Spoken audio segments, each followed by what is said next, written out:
예, 우리 종민 형제가 찬양 인도하니까 우리 집사님들이, 우리 성도님들이 더 찬양을 열심히 집중해서 하시는 것 같아요. 제가 곧 은퇴하도록 하겠습니다. 찬양에서. 네. 여러분, 제가 오늘 교회사 하기 전에, 간단하게 좀, 나누고 시작하도록 할게요. 오늘, 우리들이 제가 여기 나눔지 나눠드린 거 있잖아요. 근데 여기에 보면 3번 문제와 관련된 겁니다. 3번 문제. 근데 요거 약간 여러분들이 나누시는데 어려움이 있을까봐 제가 좀 미리 말씀을 드리고 시작하도록 하겠습니다. 다른 게 아니라 오늘 어린이 설교라서 약간 물론 우리 교회 설교는 어린이 설교 아닌 것 같이 설교하지만 그 설교하다가 조금 더 내용들을 첨가하고 싶었는데 사실은 뛰어넘어간 부분이 사실은 있습니다. 그게 뭐냐면요. 이런 겁니다. 여러분들 잘 생각해 보세요. 그리스도께서 잉태하시고, 예수가 처녀 마리아의 몸에 잉태하시고 탄생하셨잖아요. 맞습니까? 무엇으로 말미암아? 성령으로 말미암아. 맞죠? 그리고 우리가 그리스도의 신비적 몸이라고 얘기하는 무엇? 그리스도의 몸이 이 땅에 있죠. 그게 뭡니까? 교회잖아요. 그리스도의 신비적인 몸인 교회가 무엇으로 말미암아 이 땅에 탄생하고 나타나게 되었습니까? 성령으로 말미암은 거예요. 그래서 사도행전 2장에 보면 오순절 성령 강림 사건으로 말미암아 교회가 이 땅에 물론 구약에도 있었지만 나타나게 된 거지 않습니까? 아시죠? 그래서 성령 강림을 하고 사람들이 성령 강림 사건으로 말미암아 방언을 하게 되고 그 방언이라는 것은 누구도 못 알아듣는 얘기가 아니라 각 지역의 각 곳의 난곳 방언. 그런데 거기에 예루살렘에 많은 사람들이 예배하러 왔는데 이방인들이 미국에 예배하러 갔는데 한국 사람이 거기에 갔는데 한국말로 유대인이 막 말을 하는 걸 들은 거예요. 근데 무슨 말을 했냐면 무슨 잡담을 한 게 아니라 복음을 선포했던 거예요. 거기에 성령 강림으로 말미암아 있었던 사람들이. 그런데 자 이게 중요합니다. 예수께서 성령으로 말미암아 잉태됐습니다. 맞습니까?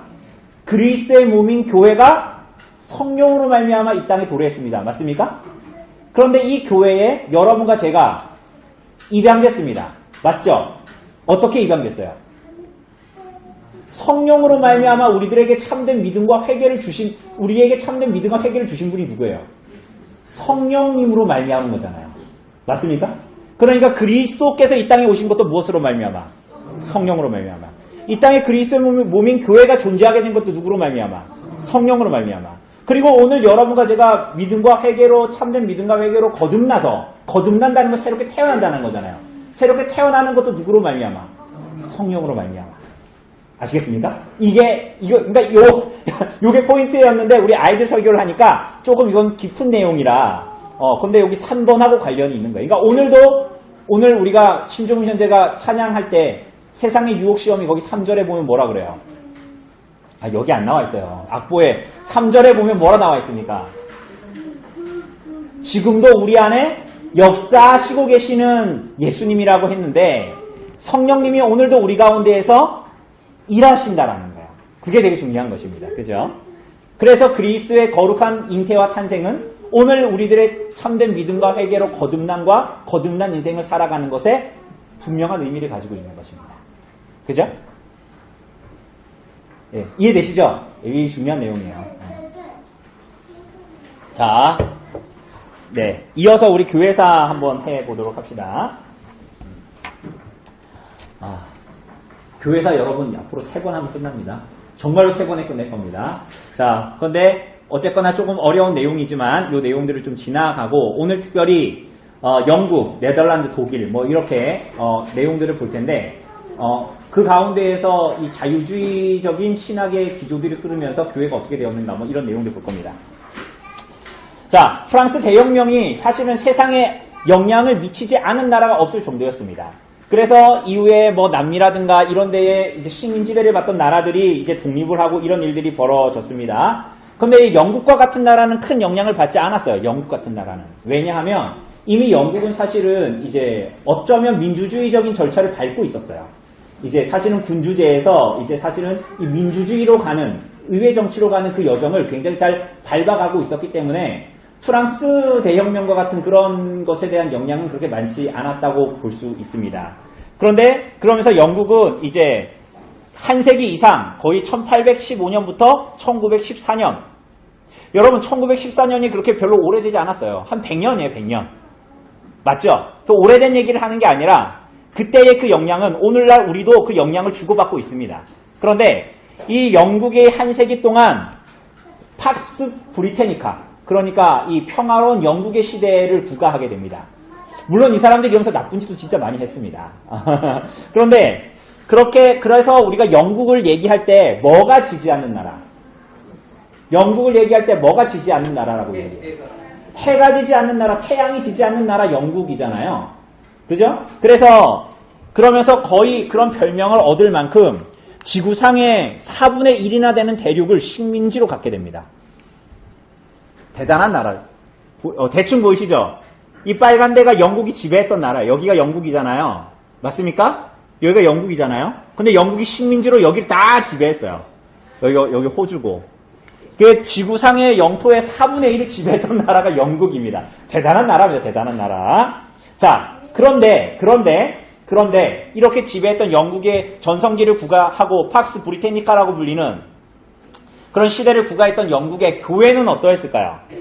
교회는 전형적으로 국교회의 모습을 취하기 시작했습니다. 그러면서 교회는 국교회잖아요. 영국 성공의 국교회. 그런 국교회가 그래서 어떻게 되냐면 전형적으로 지배계층의 전유물이 됩니다. 교회가 국교화가 되면서 전형적으로 있는 자들의 이제 전유물이 되는 거예요. 그래서 예를 들면 이런 겁니다. 공무원은 반드시 성찬에, 교회의 성찬에 참여해야 됩니다. 공무원은. 그리고 모든 국민은 종교세를 내야 했어요. 종교세. 누가요? 누가? 종교인만? 모든 국민이. 그러면서 영국에는 산업화가 발달하고 도시화가 되면서 사람들이 몰리고 이런 일들이 벌어지고 교회에는 이런 사람들을 수용할 수 있는 그런 교회당이 없었어요. 그래서 결국은 이 변화된 영국 사회 그리고 거기에 몰려든 수많은 사람들 이 사람들을 수용하는 교회가 기존의 교회들은 국교회는 그걸 감당할 수 없었단 말이에요. 그래서 사실은 그 몰려드는 사람들을 수용한 교회들은 어떤 교회였냐? 침례교회, 감리교회, 회중교회 이런 교회들이었어요. 침례교회. 그러니까 이런 교회들은 다 비국교도예요. 자, 비국교도가 뭐냐면 영국 교회의 신조를 따르지 않고 감독제도에 반대한 개신교 집단이에요. 자, 여러분들 이거 지금까지 우리가 교회 역사 보면서 기억하실 겁니다. 영국 엘리자베스 여왕 이후로 이제 이 영국 교회는 국교회의 모습을 갖게 됩니다. 그죠? 그래서 감독제도가 있는 거예요. 감독제도. 그런데 이 지금 국교화가 되는 상황에서 산업혁명이 일어나고 도시로 사람들이 모여들자 이 사람들을 성공회, 국교회가 이 사람들을 받아들인 게 아니라 비국교도인 교회들, 감리교, 침례교, 회중교회 이런 교회들이 이 사람들을 받아들이기 시작했던 그런 일들이 이제 벌어지게 됩니다. 별로 여러분들 관심이 없을 수 있지만 그런 일들이 벌어졌다라는 거예요. 근데 이게 언제나 교회의 역사, 세상의 역사는 대부분 반복되기 때문에 이런 일들이 지금도 일어나요. 여기 안에 이제 어떤 일들이 있었냐면 국교회 안에 교회가 두 파로 나누어져 있었어요. 기존 국교도 안에. 하나가 뭐라고 나와 있어요? 고교회파, 하이처치입니다. 그래서 이 사람들은 대체 어떤 사람들이냐면 여기에 나와 있듯이 국교회의 한 파인데 예배와 성직의 중요성을 강조했다. 달리 얘기하면 이런 거예요. 교회법, 성직제도, 예배의 전통이나 예배의 예전적인 것들을 되게 중요시한 사람들이 고교회파예요. 그럼 고교회파가 있으면 무슨 파가 있을까요? 고교회파가 있으면 무슨 파가 있을까요? 고교회파가 있으니까 당연히 저교회파가 있겠죠. 로우 처치가 있어요. 근데 이 사람들은 어떤 사람들이냐? 고교회랑 달리 평신도, 복음전도, 자유로운 부흥회 이런 것들을 강조했던 게 저교회파입니다. 자, 우리 교회는 고교회파인 것 같아요? 저교회파인 것 같아요? 고교회파인 것 같아요? 저교회파인 것 같아요? 네? 어떤 것 같아요, 여러분? 우리 교회는 고교회파다. 고교회 같다. 우리 교회는 저교회다. 다 절에 다니시나요? 그런데 사실은 이게 이제 그 성직자들의 어떤 이런 성직자들의 성향에 따라서 이 고교회파 저교회파로 나뉘는, 그러니까 이미 뭔가 교회가 이상한 이런 흐름을 그 안에서 이제 있게 된 거예요. 왜냐하면 고교회파든 저교회파든 추구하는 게 이게 지금 다른 게 아니거든요. 그리스도의 복음 안에 교회의 어떠함을 담지하고 있는데 이게 점차로 교회가 약간 세속화되면서도 약간 화석화되는 그런 과정 가운데 있었던 교회라는 것을 보여주는 거예요. 영국 교회가. 자, 그러면서 그 중에 하나를 나타내는 게 뭐냐면 존 헨리 뉴먼이라는 이 사람이에요. 근데 이 사람이 뭘 했냐면 이 사람 원래 이제 고교회 안에 있었는데 거기서 국교회에 대항해서 순전한 교회, 종교개혁 이전에 로마교로 돌아가자는 회복운동을 했어요. 어디로 돌아가자고요? 제가 지금 어디로 돌아가자고 그랬습니까? 로마교로 돌아가자고. 그러니까 다시 종교개혁 이전에 로마교로 돌아가자는 거예요. 그러면서 이 사람들이 뭘 했냐면 수녀단 같은 걸 조직해서 빈민가 사제를 만들어가지고 수도원에서 약자들을 돌봤어요. 자, 이건 뭘 얘기하는 걸까요? 이게 여러분 이런 반응이 이런 일들이 벌어지는 게 뭘 얘기하는 것 같아요? 자, 여러분 아무리 쫀득이 맛있게 드셨어도 정신을 차리셔야 됩니다. 로마교로 돌아가세요. 종교개혁 이전에 로마교로 돌아가세요. 그러면서 뭐 하는 거예요? 빈민 구제단을 만들어가지고 막 구제하고 이런 일을 한단 말이에요. 그죠? 그럼 이 시대가 어떻다는 거예요? 고교회, 저교회 뭐 다 있었잖아요. 근데 이런 일들이 왜 벌어질까요? 당시의 교회가 복음의 본질을 잃어버리고 기득권이 된 기독교, 국교회잖아요. 기득권이 된 기독교, 국교의 세력이 되었고 그래서 세속화에 대한 저항으로 나타나는 거예요. 근데 이 저항이 내용은 맞는데 어디로 돌아가자는 거예요? 로마교로 돌아가자. 여러분 승민 형제가 저한테 그런 얘기했어요. 공무원들 중에 개신교 사람들 거의 없다고. 근데 교회 다닌다는 사람들 대부분 어떤 사람들인지 아세요? 천주교 사람들.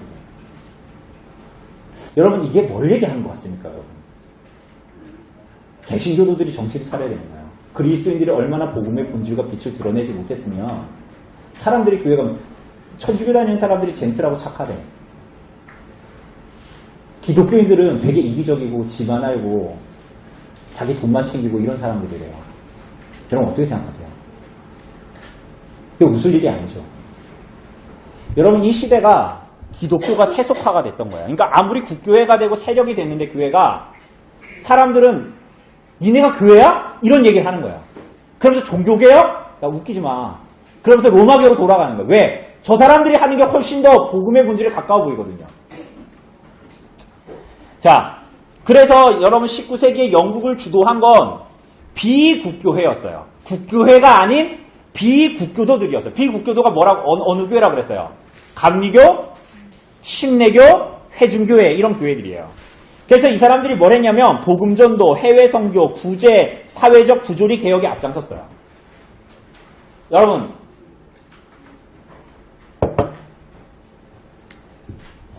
이런 걸 복음주의라고 얘기해요. 복음주의 사실은 여러분 복음주의라는 말 많이 들어봤을 겁니다. 여러분 복음주의가 뭔 것 같아요? 복음주의 이 정의가 굉장히 다양하게 할 수 있지만 복음주의가 뭔 것 같습니까?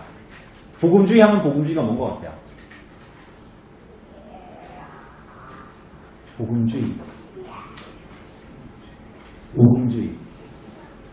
자, 이런 겁니다. 여러분 16세기에 종교개혁이 일어날 때 당시의 로마 교회가 복음주의였을까요? 종교개혁을 일으킨 루터를 따르는 사람들이 복음주의였을까요? 1번이에요, 2번이에요? 2번이죠. 그죠? 그러면 현대사회, 이제 오늘 우리가 보겠지만 18세기, 19세기 자유주의가 뭐냐면 쉽게 얘기하면 성경은 하나님의 계시의 말씀이 아니고 그리고 성경에 나오는 예수님의 거룩한 탄생 그런 건 신화 같은 거고 예수님을 따라야 할 모범이야. 이런 방식이 자유주의예요. 그러면 자유주의를 따랐던 사람, 자유주의의 신학이 복음주의일까요? 아니면은 그렇지 않아 예수 그리스도는 하나님의 아들이시고 성경은 하나님의 말씀이야 이렇게 주장했던 사람들이 복음주의일까요? 1번입니까? 2번입니까? 당연히 2번이죠. 그러니까 복음주의는 무엇이다라고 얘기할 수 없으나 복음이 말하고 있는 본질을 붙들고 있는 사조 이런 것들을 얘기할 때 복음주의예요. 근데 무엇이 복음주의다라고 얘기하는 것은 시대마다 약간 다를 수 있어요. 왜냐하면 그 복음의 본질을 뭐가 담지하고 있는가에 따라서 달라질 것이기 때문에 그런 거예요. 그런데 이 19세기의 복음주의는 어떤 교회였냐면 국교회가 아니었어요. 비국교회들이었어요. 감리교회, 예를 들면 이런 겁니다. 여러분 저기 이천에 김인철 목사님이라고 계신데요. 성도는 우리 가족뿐입니다. 그 책을 쓰신 분이에요. 우리 성도님들 보셨는지 모르겠지만 그 교회의 성도는 자기 가족들 뿐이에요. 그런데 그 교회가 이천에 있는 한솔 감리교회거든요. 제가 방금 뭐라고 했습니까? 한솔 감리교회. 그런데 그 목사님이 가지고 있는 신학의 스탠스는 개혁신앙이에요. 자, 그러면은 그분은 복음주의입니까? 복음주의가 아닙니까? 복음주의예요. 뭔 말인지 아시겠어요? 그러니까 이런 식으로 보면 감리교 안에도 복음주의가 있을까요? 없을까요? 감리교 안에서도 복음주의가 있을 수 있어요. 이해되시죠? 오순절 안에도 심지어 여러분 복음주의가 있을 수 있어요. 국교회 안에도 복음주의가 있을 수 있습니까? 없습니까?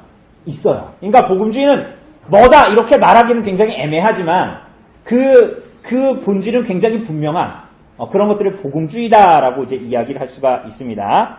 자, 그래서 이 복음주의 비국교도들 당시에 이 사람들이 복음전도, 해외 선교, 구제, 그리고 사회적 부조리를 개혁했어요. 제가 이 얘기 왜 이렇게 구절절 하냐면 이런 겁니다. 왜 사람들이 이 교회 역사를 보면 교회에 대해서 치를 떨었냐면 이 사람들이 교회 안에 있으면서 그러니까 하나님의 말씀에 대한 내가 오늘 간음하지 말아야지, 마음으로 간음하지 말아야지, 살인하지 말아야지 이렇게는 하는데 우리가 사회에서 보는 경제적인 사회적인 부조리에 대해서는 눈을 감았거든요. 그러니까 세상이 그 교회를 보면서 뭐라고 생각하겠어요? 지만 하는 사람들이라고 생각을 하는 거예요. 여러분 이게 굉장히 중요합니다.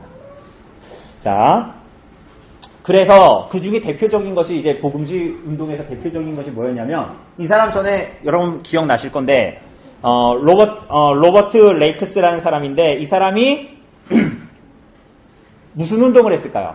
이거 전에 봤었는데 오늘 우리가 안 한 거 무슨 운동? 오늘 우리가 안 했어요. 오전에 10시에 원래 하는 거 그렇죠. 이 사람이 주일학교 운동을 한 사람이에요. 처음으로. 그래서 이제 빈민가의 불신자의 아이들을 데려다가 교회에다 뭘 했냐면 성경을 읽고 쓰는 걸 시켰던 거예요. 그게 주일학교의 시작이었어요.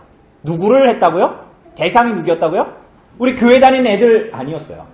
빈민가의 불신자의 아이들을 데려다가 읽기와 쓰기를 가르쳤던 거예요. 우리나라 선교사들이 교육을 했잖아요. 우리가 오늘 잠깐 얘기했던 울지마 톤주의 그 이태석 신부님이 수단에 가서 뭘 한 줄 아세요?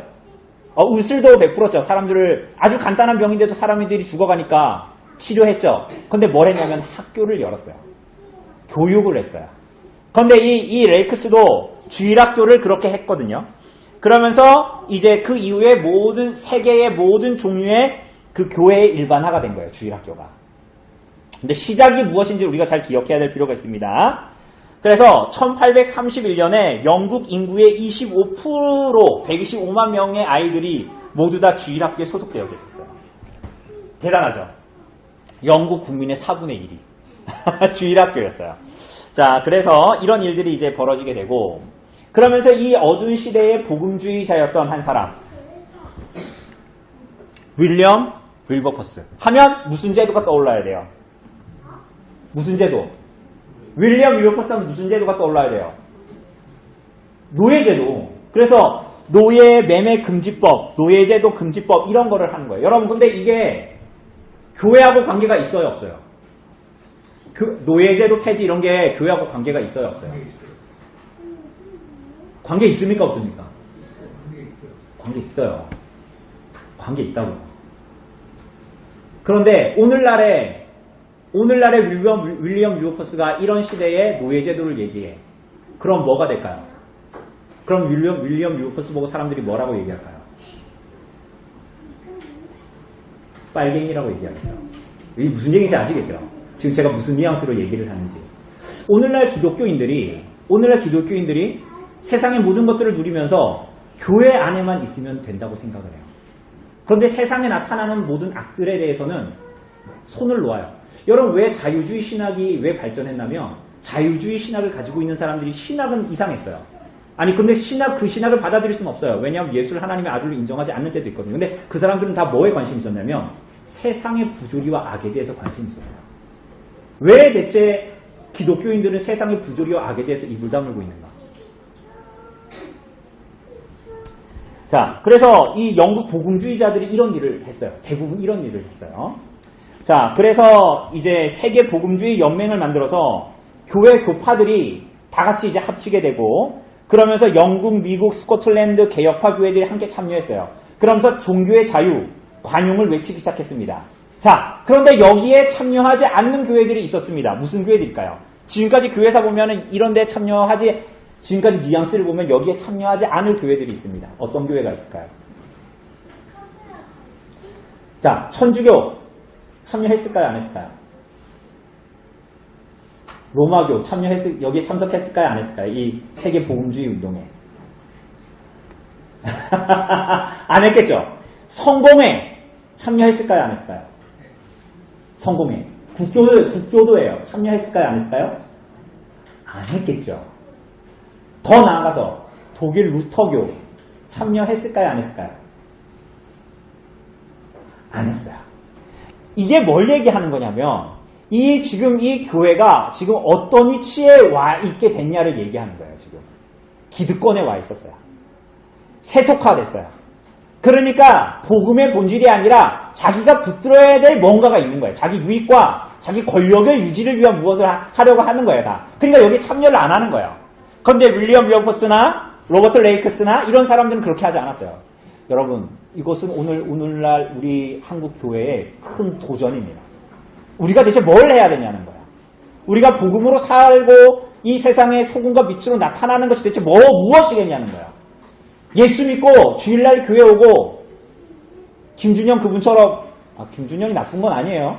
맛집 가가지고 열심히 맛있는 거 먹으면서 돌아다니고 여러분 그게 기독교인가요? 그러니까 내가 돈 많이 벌고 그래가지고 나는 건강하고 아프지도 않고 직장에서 연봉도 많이 받으면서 인생 살아가는 게 그게 기독교의 복일까요? 여러분 교회가 기득권이 될수록 이런 생각을 하는 겁니다. 그런 복음주의가 아니에요. 여러분.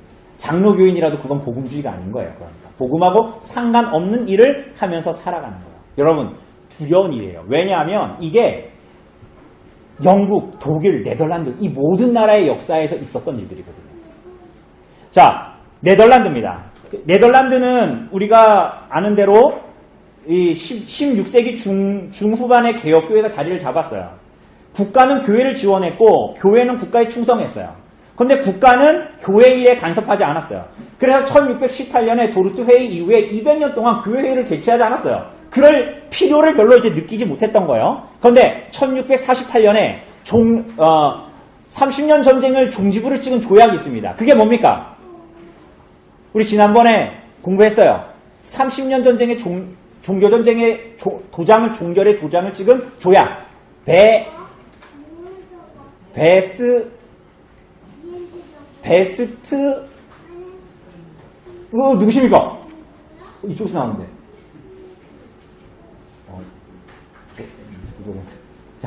베스트 팔렌 조약을 통해서 베스트 팔렌 조약을 통해서 네덜란드가 독립국가가 돼요. 자, 독립국가가 됩니다. 그러면서 어떻게 되냐면 국력이 부강해지기 시작해요. 황금기를 열기 시작합니다. 그런데 놀랍게도 그러면서 영적인 방향성은 나라는 이렇게 수직곡선으로 올라가고 있는데 영적인 수준은 역으로 바닥을 치기 시작합니다. 지성은 굉장히 발달하는데 신앙은 굉장히 나약해지기 시작합니다. 그러면서 네덜란드에서 나폴레옹 점령군이 떠나가면서 1813년 영국으로 망명을 갔던 빌럼 1세 기억나세요? 오라뇨 공작이라는 사람. 모를 수 있습니다. 우리가 전에 공부했지만 잊어버려요. 빌럼 1세가 다시 와요. 자, 근데 빌럼 1세가 와서 뭘 했냐면, 여러분이 잘 들으세요. 빌럼 1세. 베스트팔렌조야. 빌럼 1세. 이 사람이 와서 뭘 했냐면, 영국의 강력한 왕권, 그걸 머리에 박아가지고 왔어요. 그리고 또 뭐 했냐면, 프랑스의 계몽주의 군주사상, 그걸 머리에 박아가지고 왔어요. 그래가지고, 네덜란드에서 뭘 했냐? 교회에 그동안 지급되지 않았던 목사의 생활비를 지불하기 시작합니다. 여러분들 지난 공동의회 이후에 마음이 힘드신 분 없으십니까? 내년부터 목사 생활비를 우리가 오롯이 책임져야 하다니 우리 헌금으로 안 되는 것 같은데 마음이 너무 힘들어. 그런데 빌럼 1세가 와서 뭘 했냐면, 얘들아 걱정하지 마. 나라에서 모두 다 조성용 목사 생활비 지원해 줄게. 이런 거예요. 그러니까 여러분들이 그러면 빌럼 1세 좋아할까요? 안 좋아할까요? 좋아요? 예, 여러분 이래서 안 되는 거예요, 우리가. 자, 빌럼 1세가 이렇게 하니까 교회의 마음을 사기 시작했던 거예요. 그러면서 강력한 리더십으로 어떻게 했냐면, 이 빌럼 1세가 국가만이 아니라 교회를 장악하기 시작해요. 자, 여기서 이제 문제가 되는 거예요. 이 사람의 중앙 집권화가 개혁교회까지 국왕의 권세 아래 두게 됩니다. 교회는 그러니까 교회법에 따라야 되는데, 교회는 이후부터 어떻게 될까요? 국가 헌법에 따라서 종교국의 집행부에 의해서 통치되기 시작해요. 뭐가? 교회가. 그러면서 교회는 점차로 세속화되어져 가요. 어떻게? 우리 목사님 교회 생활비는 나라에서 알아서 해주지. 그냥 난 교회 다니면 되고 교회 살림에 대해서 크게 신경 쓰지 않아도 돼. 이런 생각하는 거야. 그러니까 이 사람들이 하나님의 나라와 하나님의 의와 나라에 대한 헌신 이런 걸 배울 수 있을까요? 없을까요? 배울 수 있어요? 없어요? 여러분 이런 상황에서 여러분들 11조 내겠습니까 그러면? 낼까요? 안 낼까요? 조지사님 낼까요? 안 낼까요? 안 내겠죠? 그럼 어떻게 될까요? 안 내면 좋지 뭐. 이렇게 생각하죠? 여러분 안 내면 어떻게 되냐면 교회에 대한 그리스도를 향한 헌신 이런 거 없어요. 여러분 나는 우리 교회의 자립이 한편으로 여러분에게 매우 큰 도움이 될 거라고 생각해요. 여러분들을 가난하게 할 수는 있어요. 약간.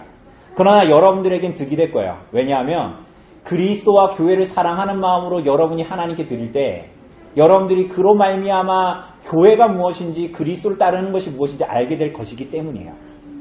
여러분 그런데 이 네덜란드 교회가 국교화되어지고 이런 방식으로 하니까 교회가 거꾸로 가기 시작합니다. 여러분 그러니까 어떻게 되겠어요? 설교 막 애를 써서 막 그렇게 막 할까요 안 할까요? 성도들만이 아니라 공무원들처럼 공무원을 비하하는 건 아닙니다. 자리만 잡고 그냥 있으면 내가 오늘 놀아도 대충 일해도 내가 잘리진 않잖아? 이렇게 하는 거예요. 그래야 교회가 어떻게 될까요? 교회가 타락해 가는 거예요. 그런데 그런 상황에서 있으면 우리 조집사님 같은 분은 만족할까요? 못할까요? 못하죠. 그러니까 난 정말 영적으로 너무 갈급하고 말씀을 듣고 싶고 그런데 교회가 이래. 그래서 성도들이 주일날 오후가 되면 영적인 갈급함을 해결하기 위해서 일종의 지하그룹으로 모이게 됩니다. 허영미 집사, 조집사님이 허영미 집사 오후 밥 먹고 헤어지는데 나랑 같이 저기 커피숍 가가지고 좀 말씀 나누고 좀 이렇게 기도하고 그럴까? 이렇게 하는 거예요. 그게 뭐냐면 이 콘벤티컬이라는 이 모임을 갖게 됩니다. 여기 이렇게 교회가 아니에요.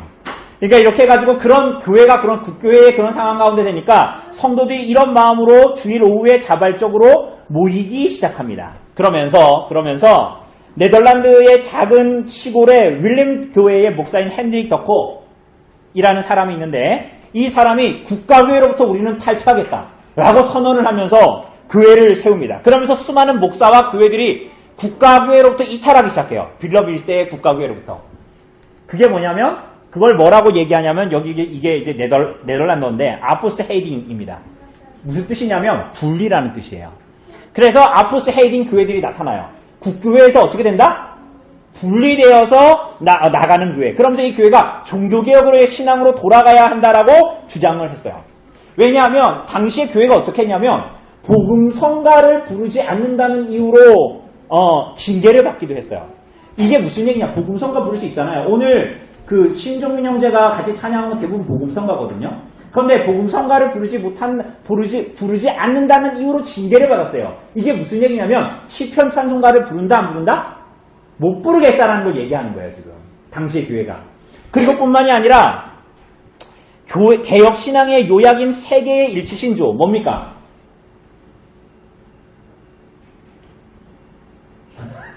개혁교회 세 개의 일치신조. 제가 여러분 웬만하면 묻지 않는데 여러분들이 다 공부한 내용이라서 제가 묻는 거예요. 개혁교회의 세 개의 일치신조 뭡니까? 자, 하나만 제가 말씀드립니다. 도르트 신조. 또 초콜릿 하면 어느 나라가 생각나요? 벨기에 신앙고백서. 또 신종민 형제가 신혼여행 간 나라 독일에 있는 도시, 우리가 오늘 오전에 같이 나눴던 하이델베르크 요리담입니다. 어렵네요. 자, 세계의 일치신조 뭐라고요? 도르트 신조, 벨기에 신앙고백서, 하이델베르크 요리입니다. 이게 세 개가 개혁교회의 일치신조예요.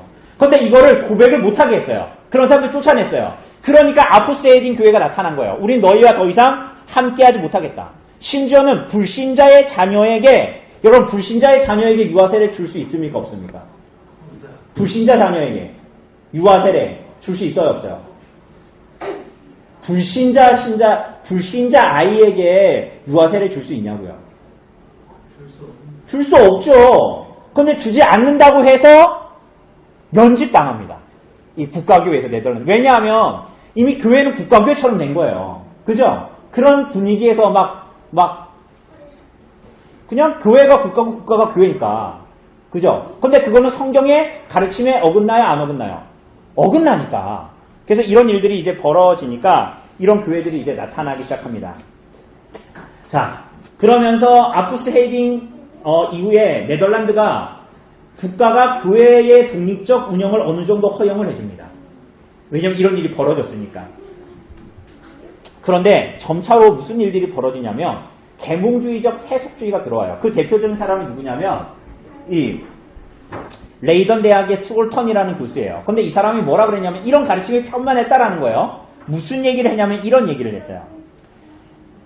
성경과 예수 그리스도를 믿기보다는 내적 증거와 인간의 의지를 믿어야 한다. 이게 무슨 얘기냐면 믿음으로 성경과 예수를 바라보고 오늘 같은 거룩한 잉태와 탄생 이런 거 믿을 수 없고 인간의 이성과 자연의 위대함을 믿어야 한다 라고 했어요. 이게 세속주의죠. 세속주의. 자, 그러니 이 교회에서 심지어 어떻게 됐냐면 1878년에는 국가교회가 신앙의 확신이나 종교적 이해의 차이 때문에 목사를 거절할 수 없다라는 법을 만들었어요. 자, 봅시다. 국가교회가, 무슨 교회가? 국가교회가 신앙의 확신이나 종교의 이해의 차이 때문에 목사를 거절할 수 없다라는 거예요. 예를 들면 이런 겁니다. 제가 네덜란드 국가교회 목사로 엄결리교에 왔어요. 송 집사님, 예수님의 거룩한 잉태와 탄생을 믿기보다는 당신의 이성과 지혜를 믿으세요. 이런 얘기 한단 말이에요. 성경 믿지 말고 성경을 그냥 문학책 보듯이 보세요. 이렇게 한단 말이에요. 그러면은 송 집사님이 저를 가만히 두겠어요? 안 두겠어요? 저렇게 신실하신 분은 다음 주부터 교회 안 나올 거란 말이에요. 그런데 네덜란드 교회가 뭐라 그랬냐면 국가교회가 신앙의 확신이나 종교적 이해의 차이 때문에 목사를 거절할 수 없다라는 거예요. 이게 법이었어요. 법으로 세워졌다. 그럼 무슨 얘기예요? 제가 신천지교를 막 가르쳐도 여러분은 저를 쫓아낼 수 있어요? 없어요? 없게 되는 거예요. 그러니까 교회가 이 지경까지 가는 거예요. 지금 네덜란드 교회가 이렇게, 세속화가 이렇게 무서운 거예요. 그러니까 이제는 신앙의 본질이고 복음의 본질이고 뭐가 없게 되는 상황이 되는 거예요. 그러자 무슨 일이 벌어지냐면 또 성도들이 이탈을 하기 시작합니다. 이탈을 하기 시작해요. 그러면서 모인 교회가 돌레앙시 교회예요. 돌레앙시라는 게 무슨 뜻이냐면 슬픔, 애통이라는 거예요. 그러니까 이런 거예요. 네덜란드 교회에서 벗어나니까 너무 좋아. 그게 아니라 교회가 어떻게 이렇게 되었을고 하면서 슬픔과 애통으로 분리된 교회가 나타나기 시작해요. 그게 돌레앙시 교회인데 그게 작은 시골 마을에서 시작했는데 암스테르담 교회가 주도를 하게 돼요. 거기서 대표적인 사람이 나타나요. 여기서 누굴까요? 아브라함? 그렇죠. 아브라함 카이퍼라는 사람이 나타나게 됩니다. 이게 되게 유명한 사람이에요. 그러면서 1892년에 아까 얘기했던 아포스헤딩 교회 그리고 돌레앙시 교회가 역사적인 합동을 이루게 되는데 그게 뭐냐면 페르에이너힘 네덜란드어예요. 이런 교회. 근데 이게 뭐냐면 협동 단결. 그러면서 이 교회가 합동, 아까 얘기했던 돌레앙시 교회랑 아프세딘 교회가 연합하여서 만들어진 이 교회가 세워지게 됩니다. 그런데 이 교회가 뭐냐면 우리가 일반적으로 얘기하는 네덜란드 개혁 교회입니다. 많이 돌아왔죠. 여러분 여러분 듣고 잊어버리시겠지만 여러분 이런 역사적인 흐름이 우리 안에 있었다라는 걸 기억해야 돼요. 왜냐하면 모든 교회의 역사 가운데 이런 비슷한 일들이 언제나 일어납니다. 네덜란드라고 예외는 아니었습니다. 독일도 마찬가지였어요. 여러분 독일 하면 종교개혁이 떠오르잖아요. 독일 하면 어떤 사람이 떠올라요? 누구야? 마틴 누구야? 저를 째려보지 마시고요. 말을 하세요. 독일 하면 종교개혁하면 누구 떠올라요? 마틴 루터 생각나잖아요. 근데 이 독일도 피해갈 수 없었어요. 여러분 근데 이거 기억하세요. 여러분 지금도 있잖아요. 한국에서 독일로 유학 가는 사람들이 있어요. 신학적으로. 근데 왜냐하면 신학적으로 유학을 간다는 건 신학적으로 뛰어나기 때문일까요? 뛰어나지 않기 때문일까요? 뛰어나기 때문이에요. 그런데 이 사람들이 실제로 어떻게 했냐면 국가가 거의 모든 일들을 교회에 담당하게 됐어요.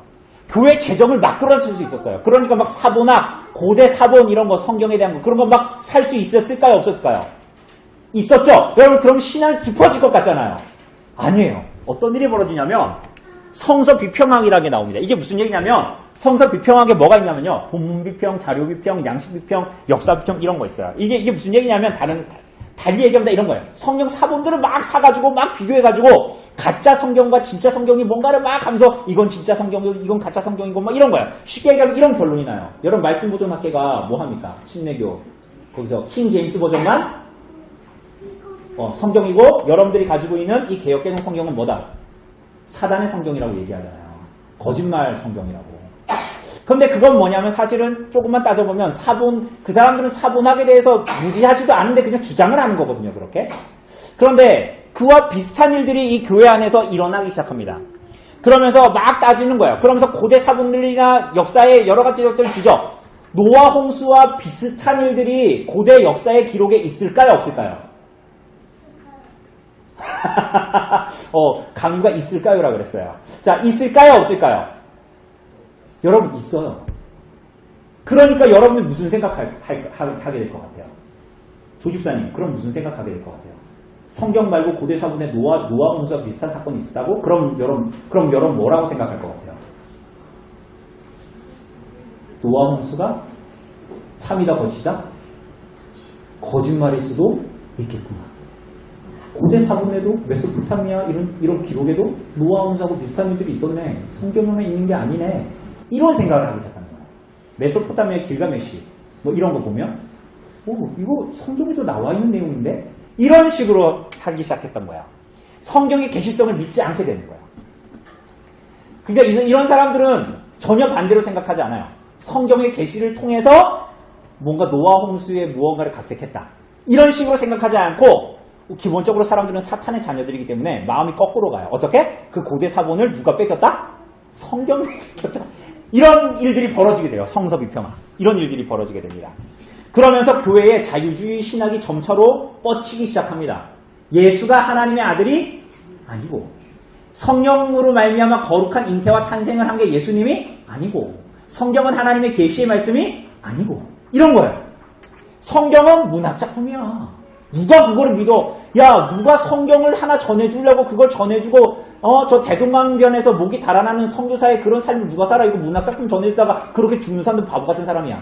이렇게. 그러니 여러분 신앙이 그 안에 있을까요? 없을까요? 없어요. 지성은 있어. 막 고대 사본 막 이런 얘기를 해. 그런데 거기에는 신앙이 없어지는 아주 놀라운 일들이 벌어지기 시작합니다. 이게 자유주의의 핵심이에요. 여러분 얘기하지 않은 넘어갈게요. 이거 다. 자, 우리 앞에서 봤어요. 프란시스 베이컨, 데카르트, 칸트, 슐라이어 마허. 이 사람은 자유주의의 아버지라고 불리는 사람입니다. 잘생겼죠? 거의 저하고 비슷하게 생겼죠. 그죠?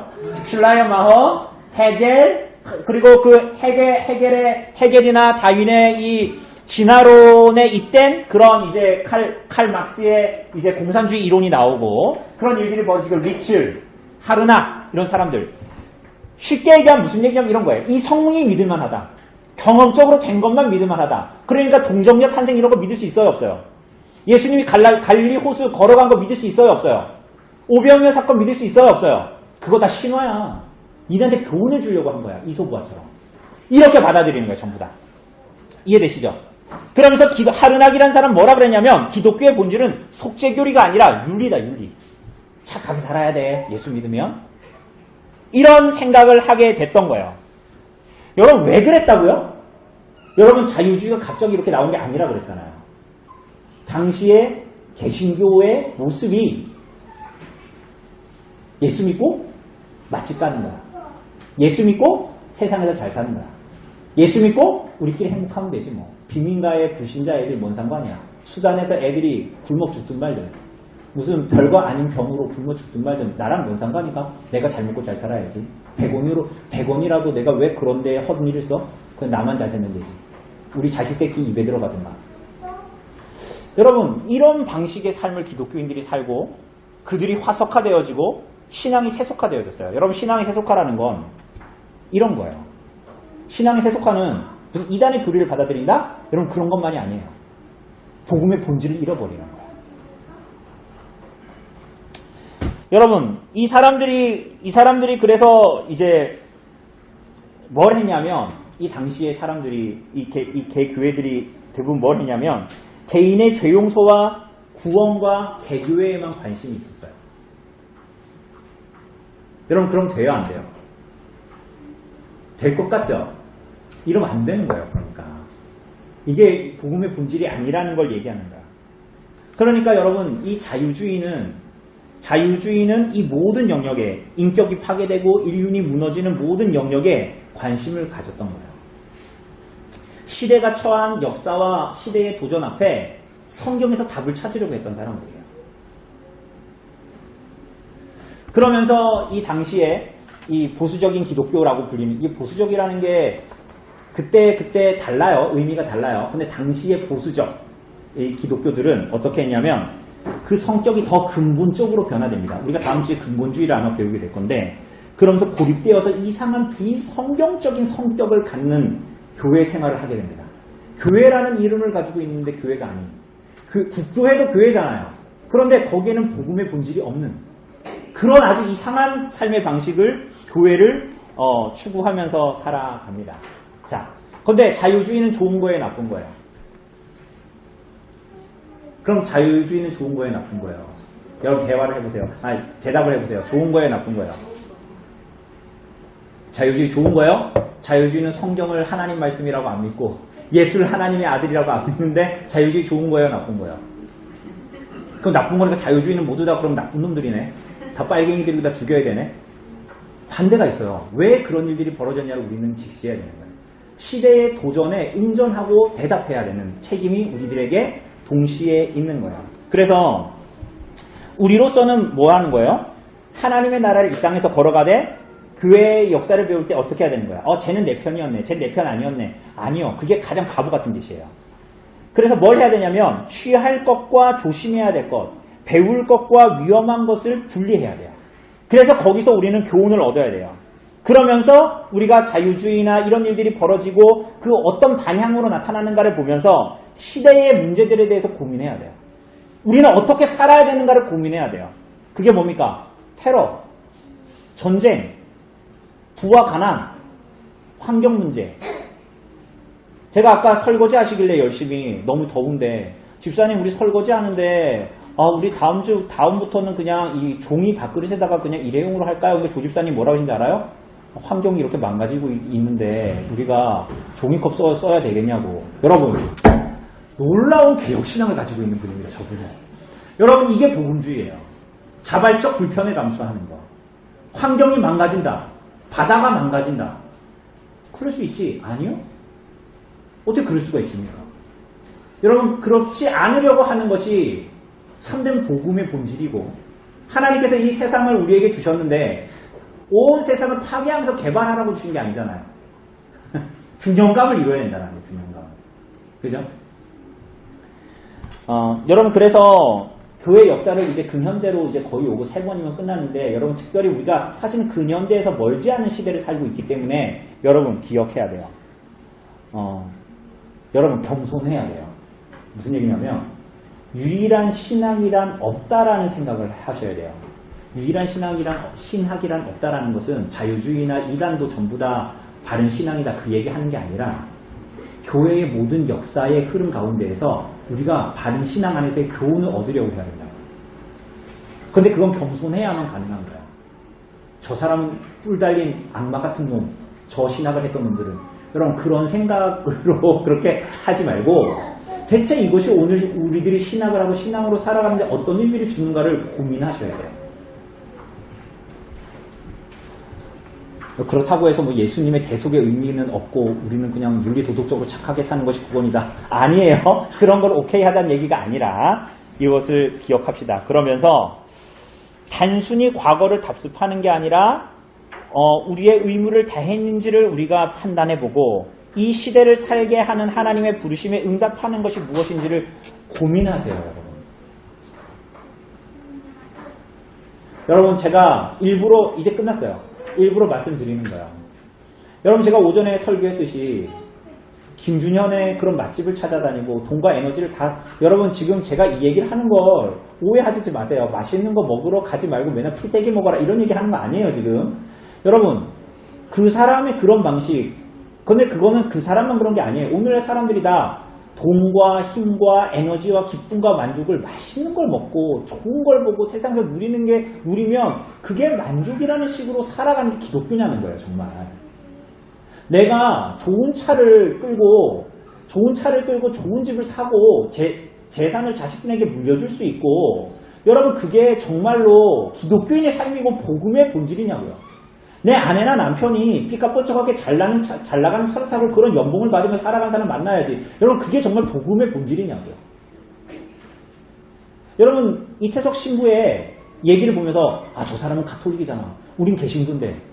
여러분 그 사람의 마지막에 인생에 죽을 때 자기가 왜 이런 인생을 사냐고 묻는다면 난 그리스도의 사랑 때문에 내가 이렇게 살아간다라고 그 사람은 그렇게 얘기해요. 여러분 우리는 그걸 보면서 뭘 생각해야 됩니까? 저 카톨릭 이태석은 나쁜 놈이고 차라리 김기준처럼 우리가 바른 복음의 신앙 예수는 하나님의 아들이야 아멘 아멘 하고 김기준처럼 살아가면 그건 복음적입니까?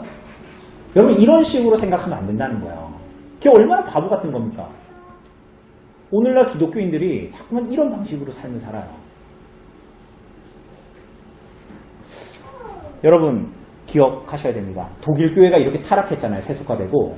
그런데 그래도 신앙생활을 경건한 신앙생활을 유지하려는 교회와 성도들이 교회의 생명력을 불어넣는 일들을 했어요. 근데 그게 누군지 아세요?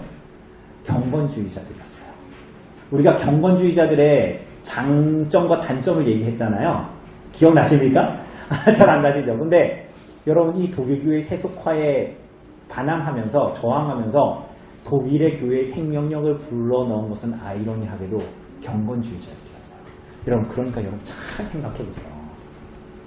우리의 신앙이라는 것이 대체 뭔가를 여러분 잘 생각해보세요. 이것도 저것도 다 합해도 신앙이다 그 얘기하는 게 아니라 제가 지금 저도 옛날에 그런 거 진짜 많이 했거든요. 평가리. 쟤는 착한 놈, 쟤는 나쁜 놈, 쟤는 선, 쟤는 악. 그런데 신학을 가만히 들여다보면 하나님의 섭리의 손을 가만히 들여다보면 참 하나님께서 우리에게 주시는 통찰과 섭리와 그것을 분별하는 지혜가 우리에게 있어야 된다는 생각을 굉장히 많이 하게 됩니다.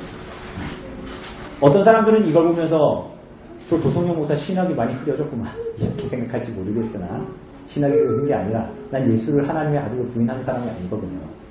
그럼에도 불구하고 이 복음의 본질이 우리들의 삶에 어떻게 나타나야 되는가 하는 것들을 여러분 고민해야 돼요. 오늘날 기독교가 그리고 전에 화 목사님 제가 말씀도 드렸지만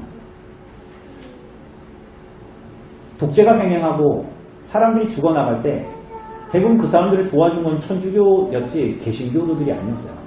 개신교도들은 자기네들 그냥 모여가지고 예배드리고 데모도 하지 않고 저항도 하지 않고 가만히 예배당에 앉아있었어요. 대부분 그랬어요. 여러분 그게 맞는 걸까요? 여러분 어떻게 생각하세요? 우리 애가 독재 때문에 누구 때문에 죽지 않으면 괜찮은 거야 이렇게 생각하십니까? 여러분 하나님의 나라와 의를 구한다라는 건 뭐고 이미 임한 하나님의 나라를 우리가 말씀에 순종하여 살아간다는 건 대체 뭘까요? 우리가 교회 역사를 보면서 가만히 생각해 보셔야 돼요. 그리고 때로는 신앙이 온전하지 않은 사람들이 그런 일들을 하는 걸 보면 부끄러워할 줄 알아야 되는 거예요. 사실 신앙을 가진 사람들은 하나님의 뜻에 의거해서 판단할 지혜가 없다라는 것입니다. 나는 예수 믿는다고 하면서 김준전처럼 내 돈과 힘과 평안과 위안을 위하여서 맛집을 찾아다니는 인생을 살아가는 건 아닌가? 그게 기독교 신앙인가? 이게 하나님의 뜻인가? 고민하십시오.